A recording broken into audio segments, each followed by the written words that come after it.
Dahil ako, naniniwala ako, malapit-lapit na ho ito.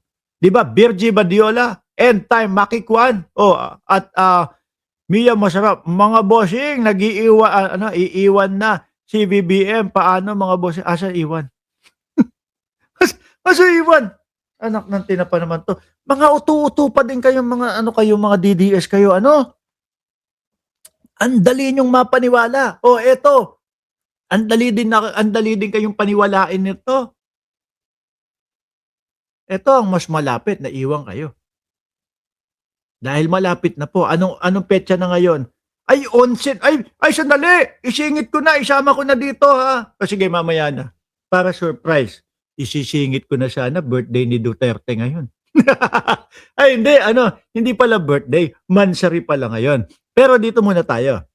No? Ito, mga kababayan, talagang si Ridon, gusto nang maumpisahan yung impeachment para kay Vice Presidente Inday Sara Duterte.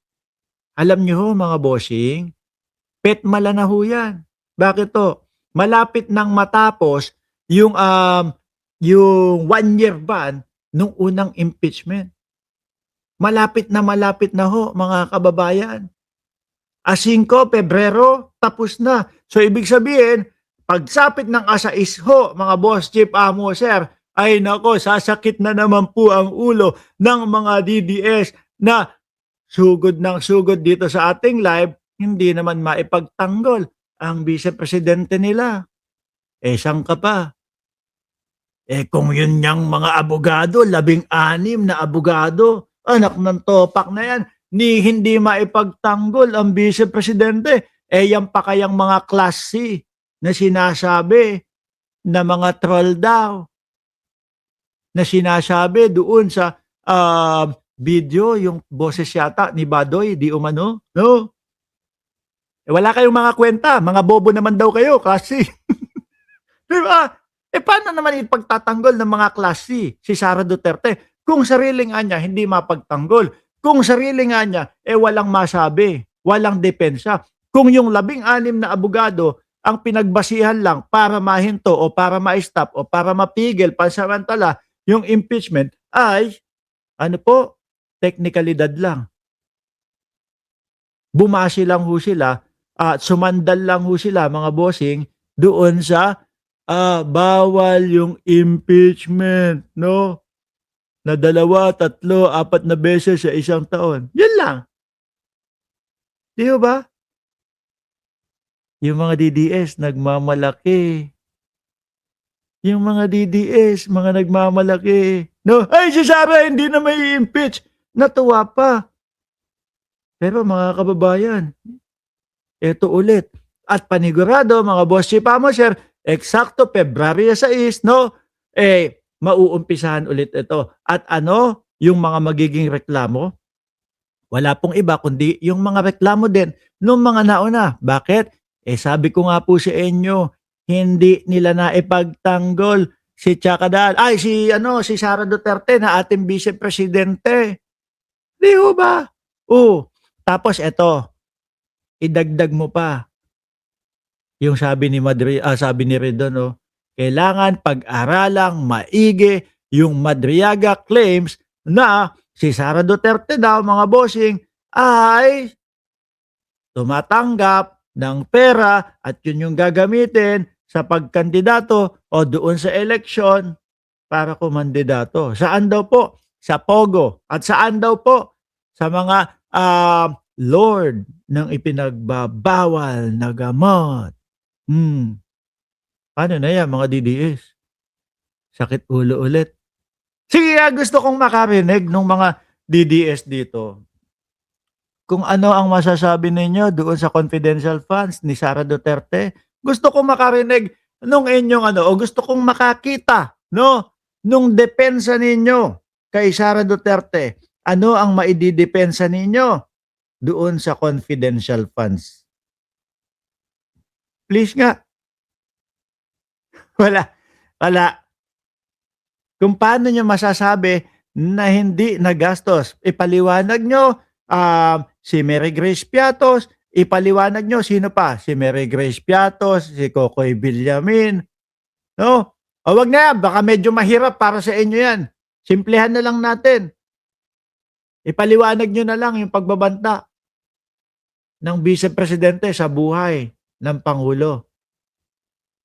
Di ba? Meron. Kasi yung mga DDS, sabi, wala namang nangyari yung pagbabanta. Nagpauto kay BP Sara na wala naman po ako sinabing pagbabanta sa buhay ng Pangulo, asawa ng Pangulo, at kay Martin Romualdez. Di ba? Pero rinig na rinig ho nating lahat yun, mga bossing, ha? Rinig na rinig ho natin. Pag kayo may nangyari sa akin, may inutusan ako. Patayin si Bongbong Marcos, patayin si Lisa Araneta Marcos, patayin si Martin Romualdez. O di ho ba, mga bossing? Patay. Yari. Paano yan? No?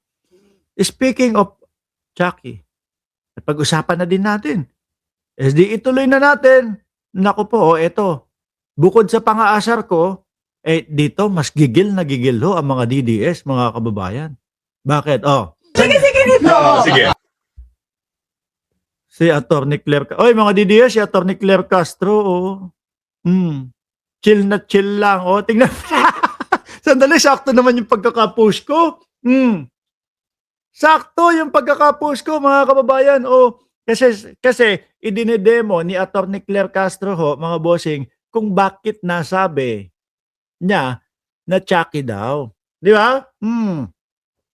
Kung bakit nasabi na Chucky daw ho, mga bossing. Ganyan daw kasi may hawak na kape yata. Tapos nakagano, nagalit. No. Iyon pala yung pagbati. Kumbaga, kung babatiin ng Vice Presidente ng Kapaskuhan si Pangulong Bongbong Marcos. Bakit? Ganun daw yung mukha. mga DDS, pakinggan nyo si Atty. Claire, ha? Tawag sa akin, Chucky's Bride. Chucky's Bride! Aminin nyo, napipikon kayo, mga DDS. No? Napipikon kayo doon sa Chucky. Di ba meron niyang isang abogado? Sorry. Di ba meron niyang isang abogado? Siguro nakalimot sa sarili. Appendix lang daw ang walang latay kay Atty. Claire Castro. Di ba? Hindi na dinuktungan, hindi na sumagot. Bakit? Kapag ka dinuktungan at sumagot pa, hahaba pa Di ba? Pero, huwag kayong mag-alala. Mukhang siseryosohin ni Atty. Claire Castro yung banta. Kasi pag sinabi mo ho, mga bossing, Chief Amo, sir, na pag sinabi mo na appendix lang ang walang latay, ibig sabihin, sasaktan mo yung tao. Yun ganun po yung mga pagbabanta di ba?